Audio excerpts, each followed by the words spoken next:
The Me-262 HG2 is the Tier 9 German heavy fighter in World of Warplanes. And I don't like it. They decided that they wanted to try and jump the gun on my video. I can refute. Why do I not like it? It's mostly the guns. They're horrible to use. It's hard to tell how much lead you need. It's also not as maneuverable as people say it is. It is stiff. It is unwieldy. Like, it amplifies how far out you've got to point your kill bombers. Well, sometimes you don't have time to lose the game as a result of your wasted time.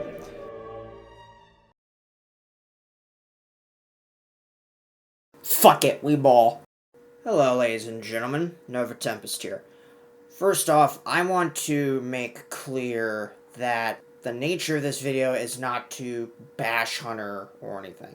This is merely a response to his response, so we're going to run off that playbook rather than any other. I want to make it clear that Hunter made an excellent response, despite sounding pretty monotone. He had to do so given the situation he was in the post. He broke down what we said quite well, and he should not be flamed or be flaming over what he did. This is perfectly normal. He also indirectly but correctly recognized that our pre-battle video, well, mine and Corvus, was not just about jumping the gun, but also being a jumping point for him, or jumping off point, I should say, to be more specific, and he did just that. So, hats off to him for that.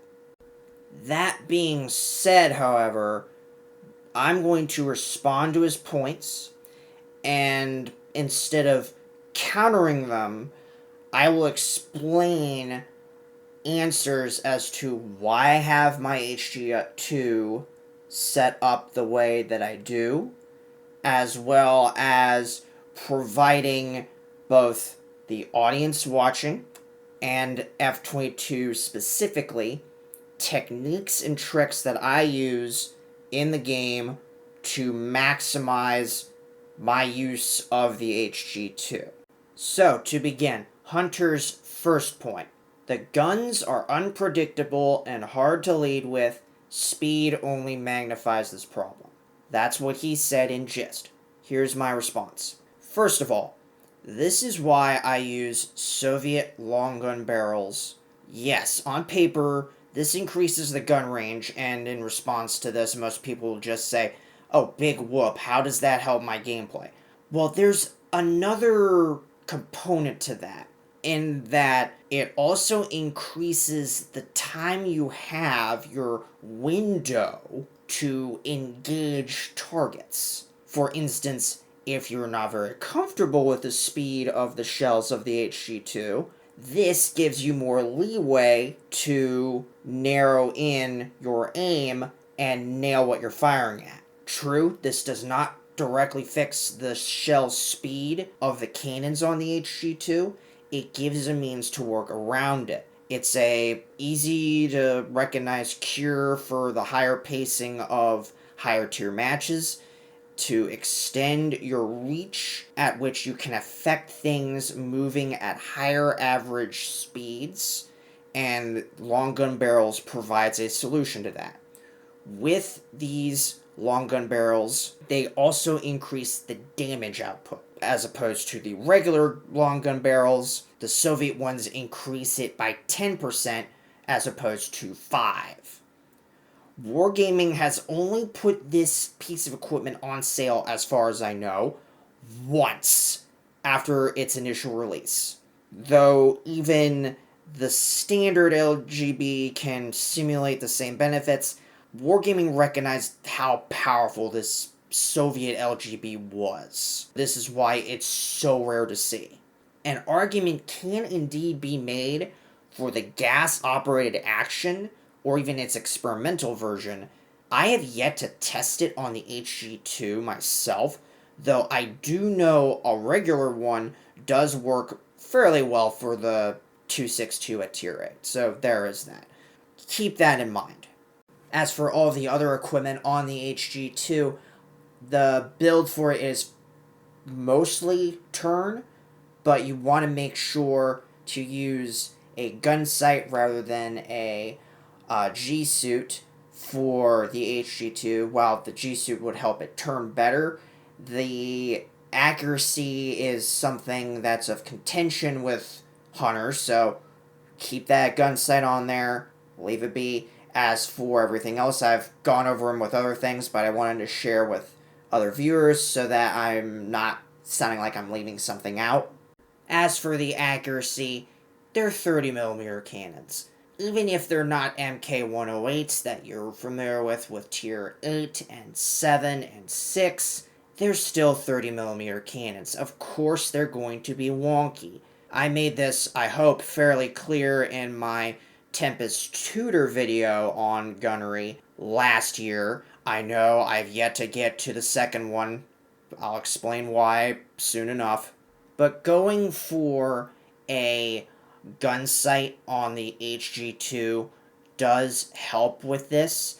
I wouldn't necessarily suggest Marksman 1 and 2. With gun sight, you'll get the most you're going to be able to get out of the cannons in terms of reliability. Now, I mentioned not getting Marksman 1 and 2. I used to have this on the HG2, but then I decided against it.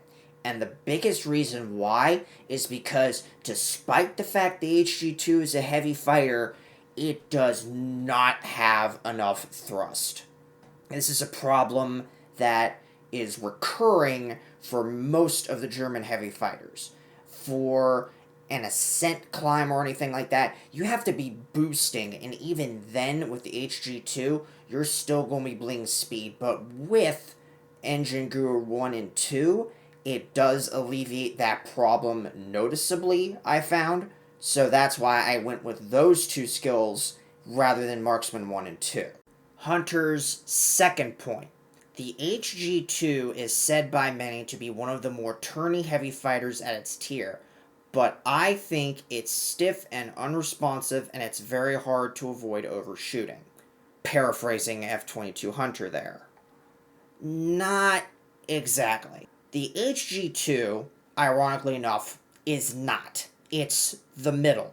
In its tier, there are only 3 heavy fighters. There is itself, the F2H, and the P228. The F2H is the most maneuverable heavy fighter at tier 9. It is noticeably better than the HG2 in a turn. In fact, at a full turn build, it's a full-on second faster. And that's excluding using a G-suit for both planes, mind you. And the difference still remains in place. You look at the P228, and that thing is an absolute boat compared to the HG2. It is the least maneuverable of the 3 aircraft I have mentioned at Tier 9. And if you really want to know what something stiff is like at Tier 9, fly that thing. Now here's another caveat to blow your minds. Ironically enough, despite the fact that the HG3 is supposed to be an improvement in avionics compared to the HG2, the HG2 is actually less of a turner than the 262 at Tier 8. Let me reiterate that. It turns, on paper, slower than the 262 at Tier 8. Now, the difference is like 0.3 of a second. Yet in terms of knife fight situations with other heavy fighters, or even if you need to jeer the aircraft off to engage something else in a pinch, that can be really annoying. The solution to this problem is not necessarily through equipment, but much more so with tactics and techniques. I will go over this in detail once I get into the battle I have included in this video. Don't fret, we'll get to that, but we have a few other points to cross before we get there. The third point Hunter makes. This is one of contention. We've crossed this bridge before between me and Corvus. It's never going to go away as a discussion point, but I will again put my foot on the ground here about it. Paraphrase, once again. Tier 9 is part of the bomber meta. That's to keep it short and simple. I will be subjunct and concise with this. The bomber meta is primarily a thing if you, 1, let it be a thing, 2, do nothing to hinder it, and 3 are unable to keep up with the bombers in terms of pace. It depends on the map. For the most part, as a heavy fighter, as long as you outpace them with air target takedowns over sectors, you can in fact overcome the bomber meta. It's not impossible. It's not easy. I'm not going to say it's easy. I can make it look easy. I'm not going to say it is easy. It's basically not impossible to do. This is not the EU server where the servers are absolutely flooded with ground attack aircraft and bombers. For real, it's not a swamp. To clarify, just headhunting those bombers is not the way to go. But cutting off the head of the snake just as they're about to cross into friendly sectors to start doing what they do, that is efficient. Catch them with their pants down, so to speak. Doing this with ground attack aircraft as well further undercuts their capping capacity. At that point, the only thing you have to worry about is some wily player in a Thunderstreak or a Thunderjet or someone in a Hunter. Those are the only 3 that will give you issues potentially beyond that. Maybe an F7U, but those kinds of players are so rare it's not even freaking funny. The only wild card in that regard after those points is how the human bomber plays. If they go into orbit to start bombing things, that just hurts their team because it takes forever for the bombs to land and actually do damage to ground targets. At that point, you can easily outpace them. It's the really good ones you just have to watch out for. And beyond that, that is my opinion on the matter. I respect hunters. I will leave it at that. Now, with all of that out of the way, let me go ahead and play for you guys the replay I have for this video. Hopefully, I'll be able to describe this technique I am talking about with the engagement cone for you guys and hunters. So, let's take a look. So, real fast, post-edit Nova Tempest here. What you're going to be hearing of me talking in this replay, this was live. This was recorded during the match, this audio recording you're hearing. So, I might say some things differently, and that's purely because this was, well, done live at the time. I will probably be cutting into it again to better explain the engagement cone technique at some point during it, and maybe even point out some examples of me performing it. Just want to give you guys a heads up before I got too far into it. Hunter specifically does not like how this plane controls. I'm kind of going, huh? At him and saying that because he has the XF90 and that thing turns like a damn boat. And not just any boat, like a cargo boat. A cargo ship, I should say. Not just a boat, a ship. Regardless, that's where he's at with it. To that I say, how much are you maneuvering and how much are you strafing? Because with any heavy fighter, you're better off strafing than turning to shoot at things. I imagine there's a cone, right? If anything wanders out of that cone in front of your plane, you don't shoot at it. Or you don't try to shoot at it. Just move on to whatever next is in the cone. Or closer to the center of it. I did this perfectly in a battle earlier, but let's see if I can replicate it. And this is another Tier 9. Get ready for battle. And there's Loud Tuba and Tank Buster. This could get ugly for them.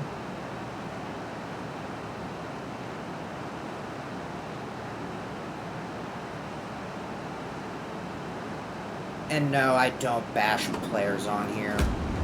Not vocally, anywho.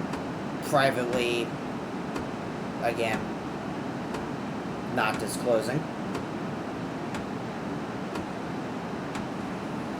Right, so probably the best thing to do is just go for the command center and wipe out the ADAs there, then move on elsewhere.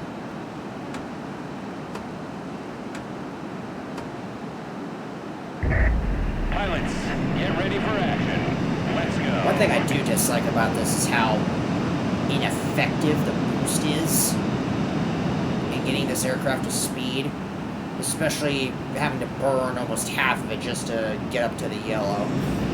So I mentioned this while in the queue with the HG2 in this recording here. I mentioned an engagement cone. This technique I use in heavy fighters, especially ones that are stiff in turns, and in spite of that, I'm still able to do incredibly well with them. This is what I call the engagement cone. This engagement cone is an imaginary set of circles that I project from my mind and my eyes onto the HUD while in a match. The size of this set of circles depends on the agility and the stiffness, inversely, of the heavy fighter I'm flying. If it's a fairly maneuverable heavy fighter, like, say, the XP-54, this cone, this set of cones, is going to be fairly large. But if it's something really stiff, like the BF-110E, the ME-410, the ME-410B2, or heck, the XF-90, these are going to be not very large at all. They're going to be fairly small and concentrated. The first circle is obviously the in-game crosshair. Obviously what I can shoot at right away.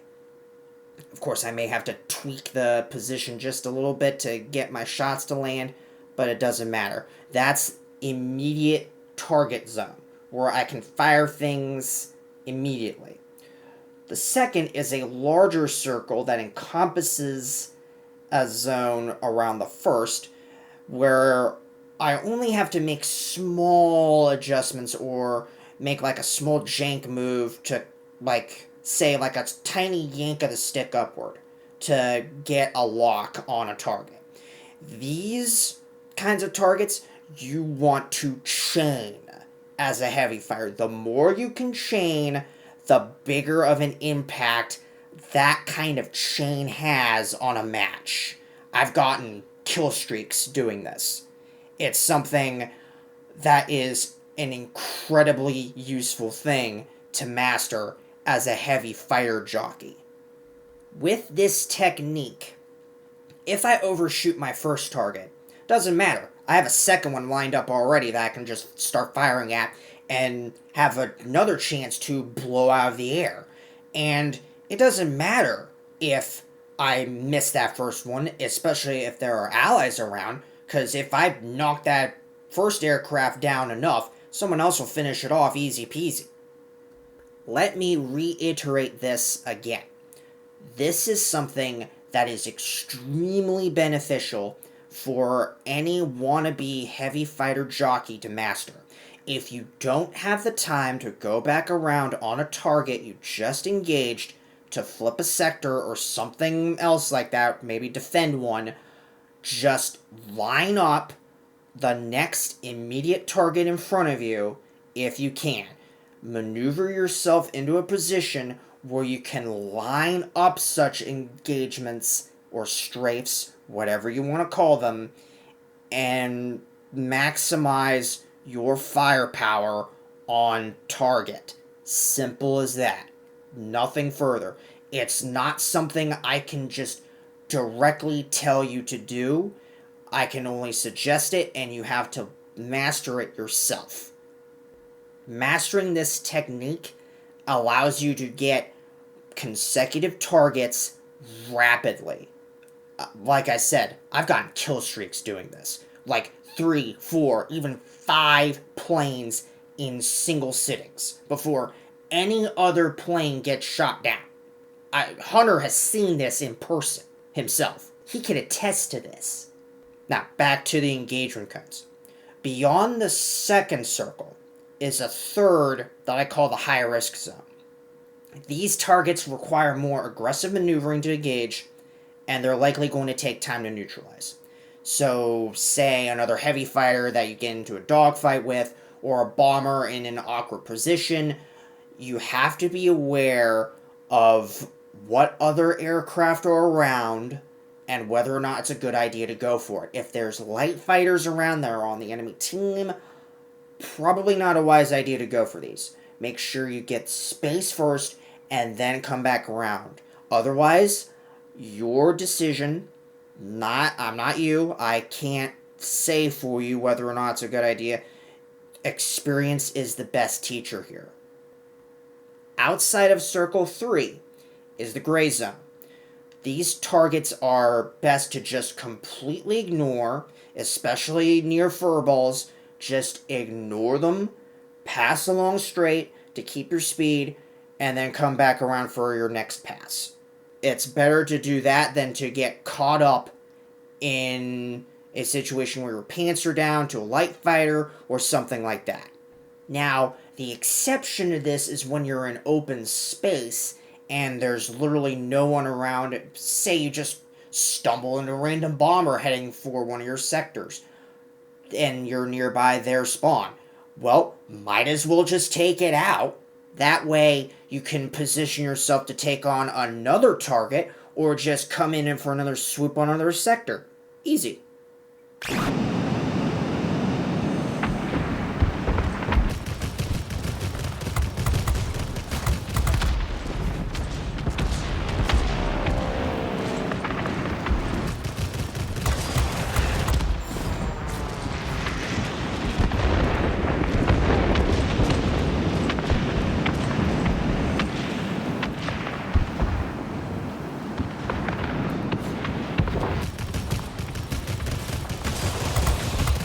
There we go. Alright, on to the next.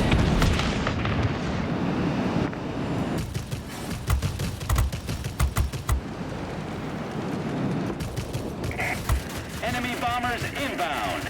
Don't let them reach their target.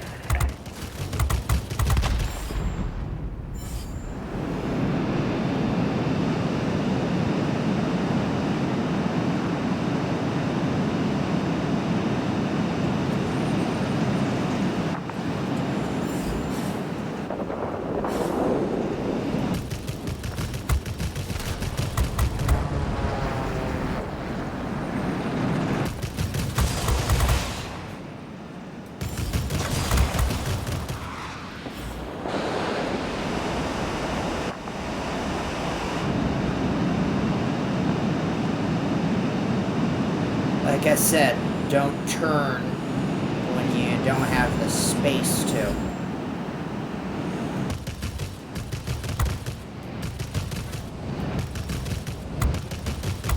Man, you're being squirrely. There we go.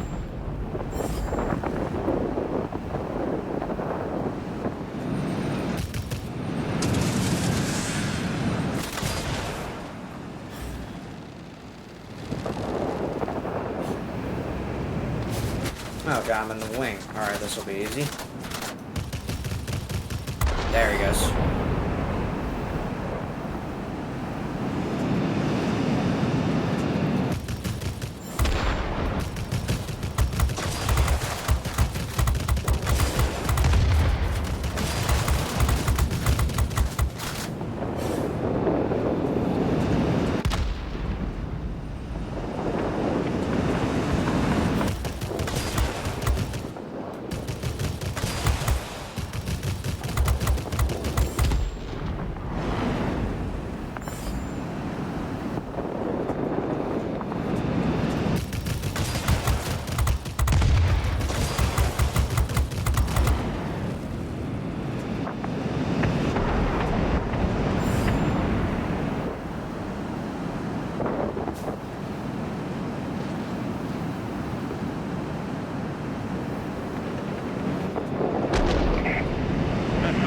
Complex eliminated. Way to go!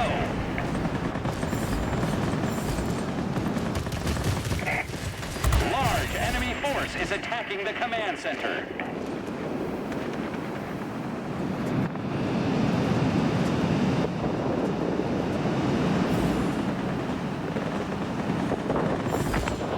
Ah. sorry, just being a little focused here. But yes, the gun lead is not that easy to achieve in this aircraft, mainly due to how slow the shells are, and that's easy to freaking surmise.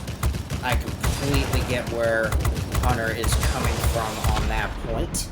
This thing is much easier to land shots on larger aircraft, just like that. Let's see what we got here. Alright. Oh wow, we're how the hell are we tied? Fix that.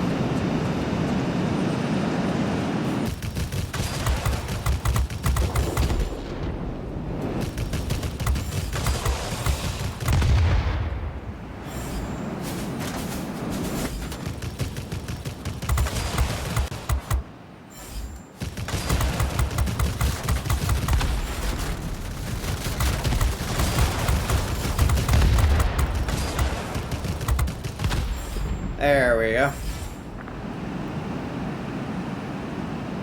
Holy moly. Alright.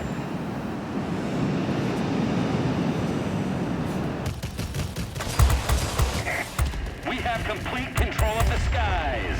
Way to go.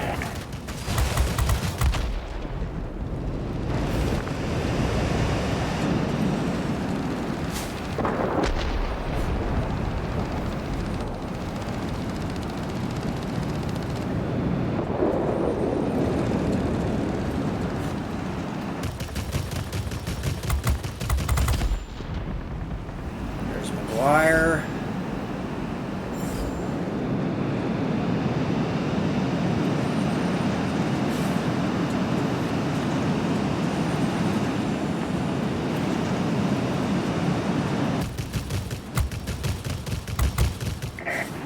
Victory is in sight. Keep it up. Damn. Oh, the J21's right there. Alright. Mind me.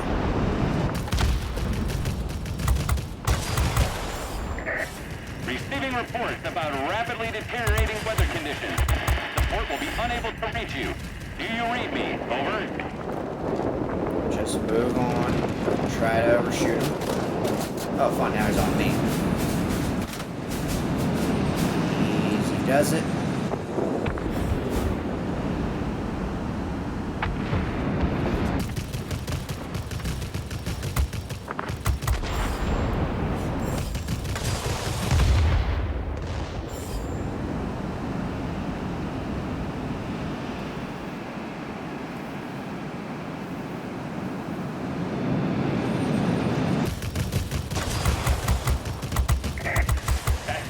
There's no way to break through for you now. You're on your own.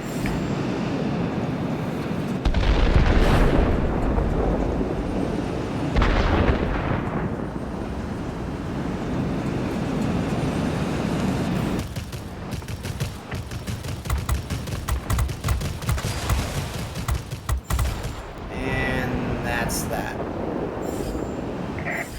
Victory is ours. We're waiting for your And not as good return. as the first two, but roughly in the neighborhood.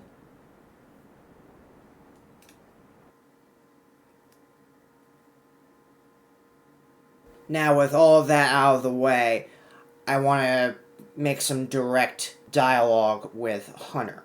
Firstly, given this advice, Hunter, give the HG2 another shot.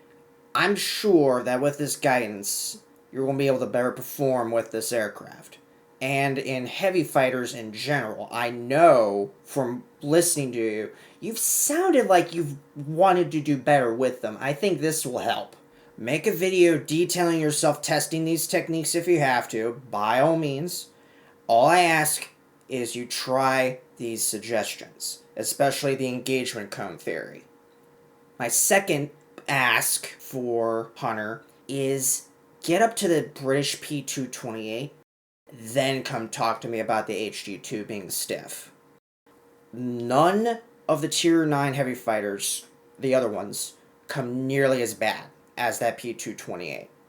You're going to have an appreciation for what the HG2 can give you after flying the P228.